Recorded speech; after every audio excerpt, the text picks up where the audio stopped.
നല്ല കോമഡിയാണ് ഇപ്പൊ വീട്ടില്. ഞാൻ ഒരു കാര്യം പറയട്ടെ, നിന്റെ വീട്ടുകാർക്ക് നല്ല പ്രാന്ത. എനിക്കും തോന്നാറുണ്ട്. അപ്പൊ ആ അമ്മുന്റെ സ്റ്റാൻഡ് എന്താണ്? അവൾക്ക് അവനെ കെട്ടി മതിയെന്ന് പറയണേ. കെട്ടിച്ചു കൊടുക്കണതാണ് നല്ലത്, കെട്ടിയിടുന്നതാണെന്ന് അമ്മ. വീടും സ്ഥലം വെക്കണ്ടെന്നില്ല, എന്തേത് കൊടുക്കില്ലെന്ന് അച്ഛൻ. അവിടെ ഒരു ലോജിക് കുറവുണ്ടല്ലോ. ബാക്കിയുള്ള എല്ലാത്തിനും ലോജിക്കുണ്ടല്ലേ? എനിക്ക് ചിരി വരുന്നേ നിന്റെ ആരും ഓർത്തിട്ടാ. നിന്റെ അയനയുടെ കാര്യം വീട്ടിലറിഞ്ഞാണ്ടല്ല, നിന്നെ നിർത്തി കത്തിക്കും. ഓ, അതിനുള്ളിൽ എനിക്ക് കുറച്ച് കാശ് ഉണ്ടാക്കണം കേട്ടാ. എനിക്കൊരു പേരെടുക്കണം. ഉണ്ടാക്കാം. ഈ കാർ കച്ചവടം കൊണ്ടൊന്നും ഒരു പരിപാടി നടക്കില്ല കേട്ടാ. നമുക്ക് വേറെ എന്തെങ്കിലും നല്ല പരിപാടി എന്തെങ്കിലും പിടിക്കണം. ഈ കാർ കൊടുത്തതിന് 25,000 രൂപ കിട്ടും. ഒരു മാസം നമ്മൾ 3 കാർ കൊടുക്കുന്നു. അപ്പൊ ആളാം വീതം 25-30 ദിവസം കിട്ടും. എങ്ങോട്ട് കഴിഞ്ഞ 3 മാസത്തിനിടയ്ക്ക് ഇത് ആദിത്യാണ്. എടാ, നമ്മൾ ഈ ഫീൽഡിൽ ഫസ്റ്റ് ആയതുകൊണ്ടല്ലേ ഇനി നമുക്ക് വെച്ചടി കയറ്റായിരിക്കും. നീ നോക്കിക്കോ, എല്ലാം ശരിയോ.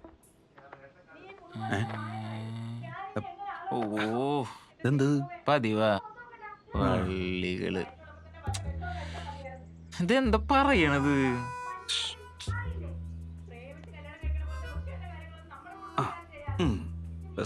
ഇതൊന്നും മൈൻഡ് ചെയ്യണ്ടോ?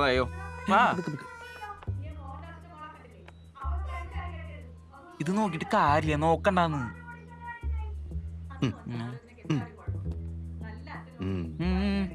വട്ട എനിക്കില്ല, അവർക്ക്.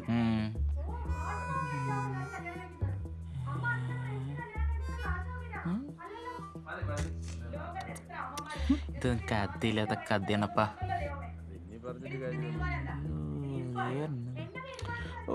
പിള്ളേര് കേട്ടോണ്ടിരിക്കുക.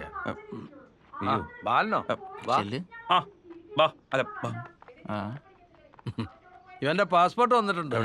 ദുബായിലൊരു ജോലി ശരിയാവുന്നുണ്ട്, നിനക്ക് നോക്കണോ? നമ്മുടെ രാജേഷിപ്പ അവിടെയാണല്ലോ. അവിടെ പോയി കുറച്ചാൾ ജോലി എടുത്താൽ ലൈഫ് സെറ്റിൽ ആവുന്നേ. ഇവന്റെ കൂടെ പഠിച്ച ഒരുത്തല്ലേ, സ്കൂളിൽ വെച്ച ഒരു അക്ഷരം പഠിക്കാത്ത കൃഷ്ണൻ. അവനിപ്പോ എത്ര ശമ്പളം എന്നറിയോ? 72,000 ഫ്ലാറ്റും. അതൊക്കെ നിന്നിപ്പ പറയണേ. ഇപ്പൊ പറഞ്ഞാലെന്താ, നിനക്ക് കേട്ടൂടെ? രാവിലെ അവന് തണ്ടാൻ ഇറങ്ങിക്കുള്ളൂ. നീ കണ്ടോ ഇവളുടെ തോന്നിയാസം? പ്രേമാണത്രേ, അത് ഏതോ ജാതി. എന്താ ചെയ്യാ? നമ്മുടെ ജാതി എന്താ, അവന്റെ ജാതി എന്താ? നമ്മുടെ സ്റ്റാറ്റസ് എന്താ, അവന്റെ സ്റ്റാറ്റസ് എന്താ? എനിക്ക് ആലോചിക്കാൻ തന്നെ വയ്യ. ഈശ്വരാ, ഇവക്ക് നല്ല ബുദ്ധി കൊടുക്കണേ. എന്തെങ്കിലും ചോദിച്ചാൽ തർക്കുത്തരമാണ് പറയണത്. ബാല, നീ തന്നെ ഒന്ന് ആലോചിച്ച് നോക്ക്. അവക്ക് നല്ലത് വരാനല്ലേ നമ്മൾ ഈ ചെയ്യുന്നതൊക്കെ. അതെന്താ അവക്ക് മനസ്സിലാവാത്തത്? അവക്ക് വലിയ വലിയ കുടുംബത്തിൽ നിന്ന് നല്ല ആലോചനകൾ വരുമ്പോഴൊക്കെയാണ് അവൾ ഇങ്ങനെയൊക്കെ ഓരോന്ന് കാണിക്കുന്നത്. അവന് നല്ല സ്വഭാവമാണ്. അടിച്ചിന്റെ മോന്തകല്യാ പൊളിക്കും. കണ്ടോ, ഈ സ്വഭാവം അവനില്ല. ഇവളെ ഞാൻ എങ്ങനെ വളർത്തി വലുതാക്കിയെന്ന് അറിയാമോ? കൂട്ടിയിട്ടാ വളർത്തിയത്. പട്ടികളെ പോലും കൂട്ടിയിടാറില്ല. പറയുന്ന നോക്ക്. ഞാൻ ആരുടെ കൂടെ ജീവിക്കണേ തീരുമാനിക്കാനുള്ള അവകാശം പോലും ഇല്ല. എന്നിട്ട് അവിടെ ജാതിയും ജാതകവും ഒക്കെ നോക്കിയിട്ടുള്ള അവകാശങ്ങളൊക്കെ മതി. ജാതകം നോക്കിയപ്പോ വലിയ കുഴപ്പങ്ങളാണ് കാണുന്നത്. ഒരിക്കലും ചേരാൻ പാടില്ല എന്നാ പറയുന്നേ. പാണ്ടിലോറ് കയറി ചാവാളുടെ യോഗം ഉണ്ടെന്നാ പറയുന്നേ. 4 വർഷം മുമ്പേ ഏട്ടൻ ഗൾഫിൽ പോന്ന് പറഞ്ഞ് ജോത്സനാ. എന്നിട്ട് പ്രധാനമന്ത്രിക്ക് പോലും പുറത്താൻ പറ്റിയിട്ടില്ല. ദൈവം എന്തിനാണ് ഈ ജാതി മതമൊക്കെ ഉണ്ടാക്കിയത്? എല്ലാത്തിനും അതിന്റെ ഒരു ഇതില്ലേ ബാല? ദൈവം ഉണ്ടാക്കിയതാണത്രേ. ദൈവം എന്താ സൈക്കോ ആണ് അതൊക്കെ ഉണ്ടാക്കാൻ? അസത്തെ, ഇനി ദൈവദോഷം വരുത്തി വെച്ചോ, ഈ കുടുംബം മുറിഞ്ഞു ഓടി. എന്നാ പിന്നെ എന്തിനാ എന്നെ വെക്കിട്ടായിരുന്നേ? ദൈവത്തിന്റെ അടുത്ത് പറഞ്ഞാ പോരെ? ബാല, നീ ഒന്ന് പറഞ്ഞു മനസ്സിലാക്ക്. ജാതിയും ജാതവും ഒക്കെ നോക്കാതെ കെട്ടിട്ട് എങ്ങനെ നന്നായിട്ട് ജീവിക്കും? ഇവളുടെ സന്തോഷത്തിന് വേണ്ടിട്ടല്ലേ നമ്മൾ ഈ പറയുന്നത്? ഇവക്ക് വേണ്ടിട്ടല്ലേ ഈ കഷ്ടപ്പെടുന്ന മുഴുവൻ?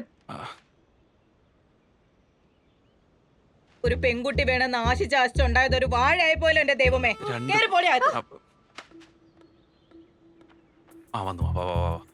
അപ്പൊ നാടൻ കഴിഞ്ഞിരിക്കുന്നു, കണ്ടില്ലേ? ഇങ്ങോട്ട് വന്നിങ്ങോട്ട് പോട്ടെ, ഒന്ന് കേറി പോമേ.